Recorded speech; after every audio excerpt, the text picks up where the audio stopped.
बार माता लक्ष्मी भगवान विष्णु से मिलने के लिए जाती है और कहने लगती है, प्रभु, जब मैं आपसे मिलने के लिए आ रही थी तो मेरी नज़र मृत्यु लोक पर पड़ी। वहां मैंने देखा कि 3 स्त्रियां जो आपस में सहेली थीं, उनमें से 2 स्त्रियों विधवा होकर के दुखी जीवन जी रही थीं, जबकि एक स्त्री सुहागन होकर के अपने पति के साथ सुखी जीवन जी रही थी। प्रभु, यह बात मेरी समझ में नहीं आई, इसलिए मेरे मन में 3 प्रश्न उठने लगे। अब मैं आपसे यह चाहती हूँ कि आप मेरे तीनों प्रश्नों के उत्तर देकर के मुझे संतुष्ट करने की कृपा करें। मित्रों, इस प्रकार माता लक्ष्मी की बात को सुनकर भगवान विष्णु कहते हैं, हे लक्ष्मी, तुम मुझे अपने तीनों प्रश्नों को बताओ। मैं तुम्हें तुम्हारे प्रश्नों के उत्तर देकर के पूरी तरह संतुष्ट करने का प्रयास करूंगा। अब माता लक्ष्मी कहती है, प्रभु, मेरा पहला प्रश्न है, कौन सी स्त्री समय से पहले विधवा हो जाती है? मेरा दूसरा प्रश्न है, कौन सी स्त्री को जीवन में कभी सुख नहीं मिलता? और मेरा तीसरा प्रश्न है, कौन सी चीज ऐसी है जो एक पत्नी अपने पति को मांगने से भी नहीं देती? मित्रों, इस प्रकार माता लक्ष्मी के प्रश्नों को सुनकर के भगवान विष्णु कहने लगे, तुम जिन स्त्रियों की बात कर रही हो, उनमें से 2 स्त्रियों विधवा होकर अपना दुखी जीवन जी रही है और वहीं पर एक स्त्री सुहागन होकर के अपने पति के साथ में अपना सुखी जीवन जी रही है।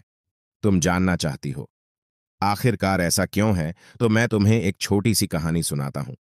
इस कहानी को बहुत ही ध्यान से सुना। आधी अधूरी कहानी सुनने वालों को आधा अधूरा ही ज्ञान प्राप्त होता है, जो जीवन में कभी काम नहीं आता, क्योंकि तुम्हारे तीनों प्रश्नों के उत्तर इसी छोटी सी कहानी में समाये हुए हैं। यदि तुमने ध्यान से सुना तो तुम्हारी तीनों प्रश्नों के उत्तर तो अवश्य मिलेंगे और तुम्हें संतुष्टि प्राप्त होगी। मित्रों, माता लक्ष्मी कहती है, प्रभु, मैं आपकी बात से सहमत हूँ। आप कहानी शुरू करो।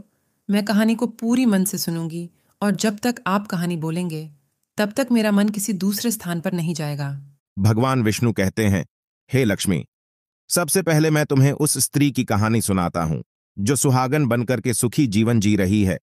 जिस सुहागन स्त्री की तुम बात कर रही हो, वह स्त्री एक राजा के नौकर की पत्नी है, और जिस नौकर की वह पत्नी है, उस नौकर को अपनी पत्नी पर पूर्ण विश्वास और भरोसा है कि वह पतिव्रता है, जिसकी महिमा वह अपने साथियों में बार बार करता है। अब देखो, एक दिन की बात है, उस राजा के नौकर ने अपनी पत्नी की प्रशंसा इतनी की, यह बात धीरे धीरे फैलते हुए राजा के दरबार तक पहुंच गई। फिर तो राजा ने अपने नौकर को बुलाया और उस नौकर से कहा कि तुम हर किसी से कहते हो कि तुम्हारी पत्नी पतिव्रता है। क्या वास्तव में आपकी पत्नी पतिव्रता है? क्या आपको पूर्ण विश्वास है? इस प्रकार राजा की बात सुनकर के नौकर कहने लगा, महाराज, मुझे पूरा विश्वास है और पूरे से भी आगे विश्वास है कि मेरी पत्नी पूरी तरह पतिव्रता है। अब इस समय पर राजा का महामंत्री कहने लगता है, यदि मैं तेरी पत्नी का पतिव्रत धर्म खंडित कर दूं, तो तुझे क्या सजा मिलनी चाहिए? फिर तो नौकर ने कहा, यदि तुम मेरी पत्नी का पतिव्रत धर्म खंडित कर देते हो, तो महाराज मुझे फांसी लगा देना।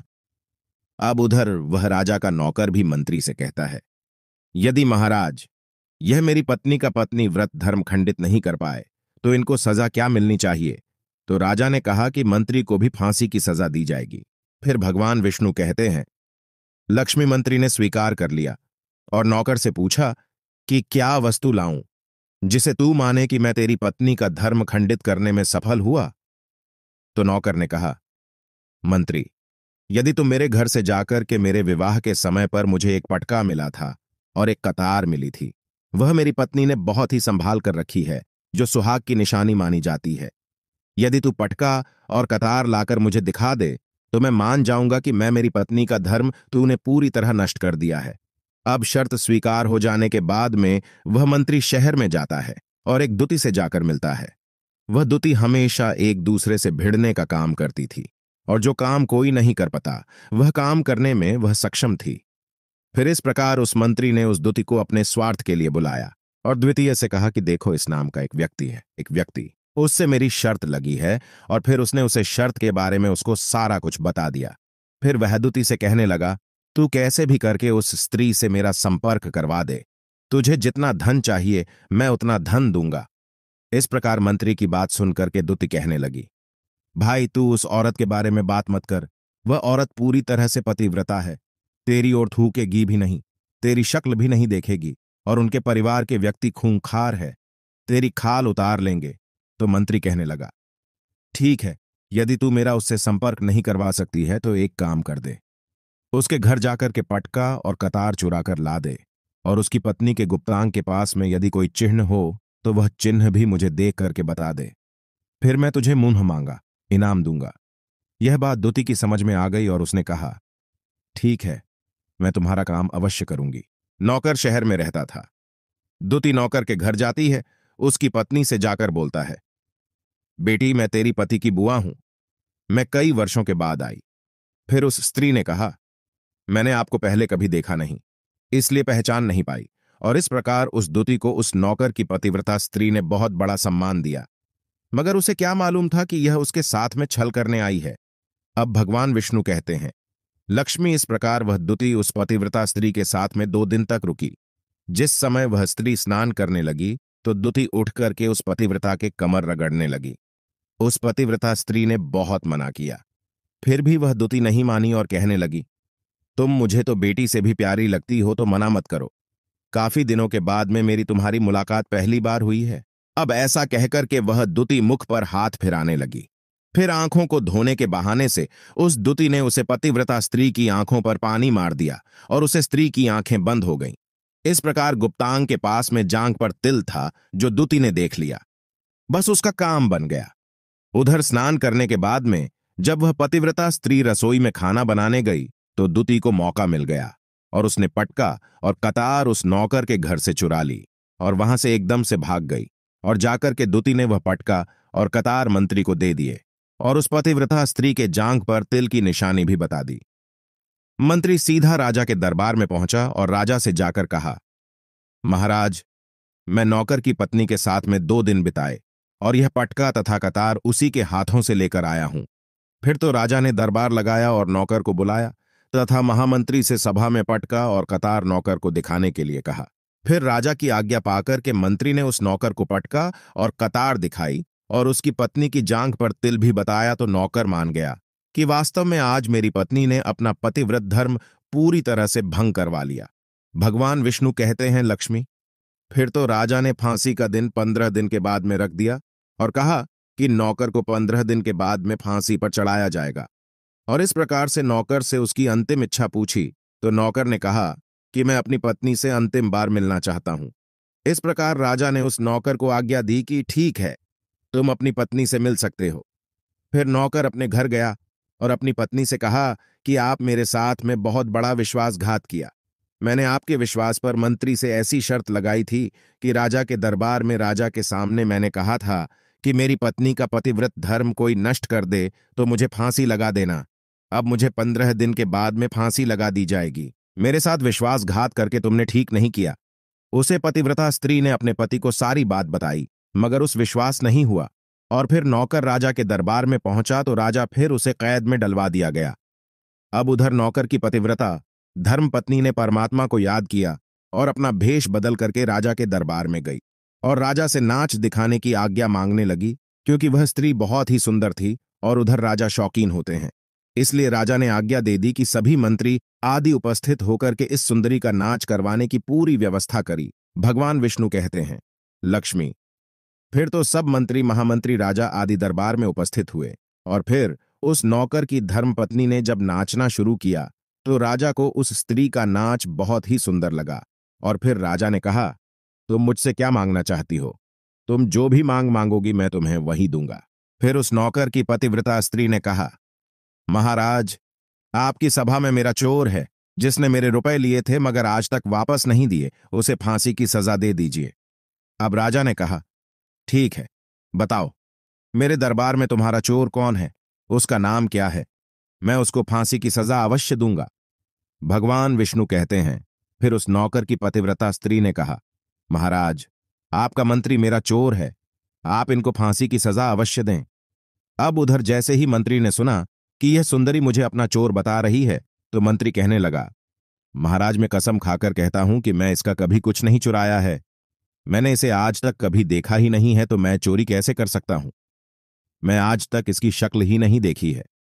अब भगवान विष्णु कहते हैं, लक्ष्मी, जैसे ही मंत्री ने कहा कि मैं सुंदरी की आज तक शक्ल ही नहीं देखी है तो वह सुंदरी कहने लगी, महाराज, यह मंत्री मुझे जानता नहीं है, तो आप इससे यह पूछो यह पटका और कतार कहाँ से लाया था?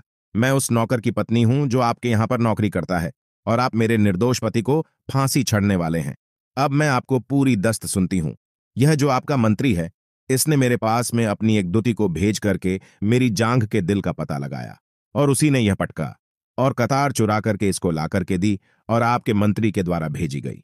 दूती जब मेरे घर पर आई थी तो उसने मुझसे कहा था कि वह मेरे पति की बुआ है और वह पहली बार आई है, इसीलिए मैं उसको पहचान नहीं सकी। और महाराज, जिस प्रकार मैंने उस स्त्री को अपने यहां पर बहुत बड़ा सम्मान दिया और अपने घर पर उसके ठहरने की व्यवस्था की, और इस प्रकार उस नौकर की पतिव्रता स्त्री की बात को सुनकर के राजा ने दूती को बुलाया। फिर उस दूती ने राजा को सारी सच्चाई बता दी, जिससे राजा ने उस नौकर को रिहा कर दिया और मंत्री को फांसी पर चढ़ा दिया। भगवान विष्णु कहते हैं, लक्ष्मी, इस प्रकार उस नौकर की पतिव्रता स्त्री ने अंत में राजा से कहा, महाराज, मैं अपने पति से बहुत प्यार करती हूं। मैं एक चरित्रवान स्त्री हूं। कभी भी मैं अपने पति का नाम तक अपने मुंह से नहीं लेती। भगवान विष्णु कहते हैं, लक्ष्मी, मेरी कहानी पूरी होती है। अब तुम अपने तीनों प्रश्नों के उत्तर सुनो। तुम्हारा पहला प्रश्न था, कौन सी स्त्री समय से पहले विधवा हो जाती है? तो जो स्त्रियां अपने पति का नाम लेती हैं, वह समय से पहले विधवा हो जाती है, क्योंकि पति का नाम लेने से पति की उम्र कम हो जाती है और समय से पहले ही उनके पति की मृत्यु हो जाती है। ऐसी स्त्रियां जो पति का नाम लेती हैं, समय से पहले ही विधवा होकर के एक दुखी जीवन जीती है। बस यही राज की बात है कि तुम जिन 3 सहेलियों की बातें कर रही थी, उनमें से 2 विधवा थीं और एक यह नौकर की पत्नी थी, जो पतिव्रता स्त्री थी। यह पतिव्रता स्त्री कभी भी अपने पति का नाम मुंह से नहीं लेती थी, और उधर वह 2 स्त्रियों जो विधवा होकर जीवन दुखी होकर जी रही है, वह हमेशा अपने पति का नाम लेकर ही बुलाती थी, जिसकी वजह से उनके पति की उम्र कम हुई, और फिर वह दोनों स्त्रियां समय से पहले ही विधवा हो गई, और आज वह दुखी जीवन जी रही है। इसलिए कभी भी स्त्रियों को अपने पति का नाम अपने मुंह से नहीं लेना चाहिए। अब तुम्हारा दूसरा प्रश्न था, कौन सी स्त्री को जीवन में कभी सुख नहीं मिलता है? तो समझ लो, जो स्त्रियां अपने पति के बिना अनुमति के किसी तीर्थ स्थान या उत्सव में जाती हैं, उनके जीवन में कभी सुख नहीं आता। ऐसी स्त्रियां जीवन पर दुखी रहती हैं और उन्हें पति का कभी प्रेम नहीं मिलता। भगवान विष्णु कहते हैं, लक्ष्मी, तुम्हारा तीसरा प्रश्न था कि ऐसी कौन सी चीज है जो एक पत्नी अपने पति को मांगने से भी नहीं देती? तो समझ लो, वह चीज गाली है।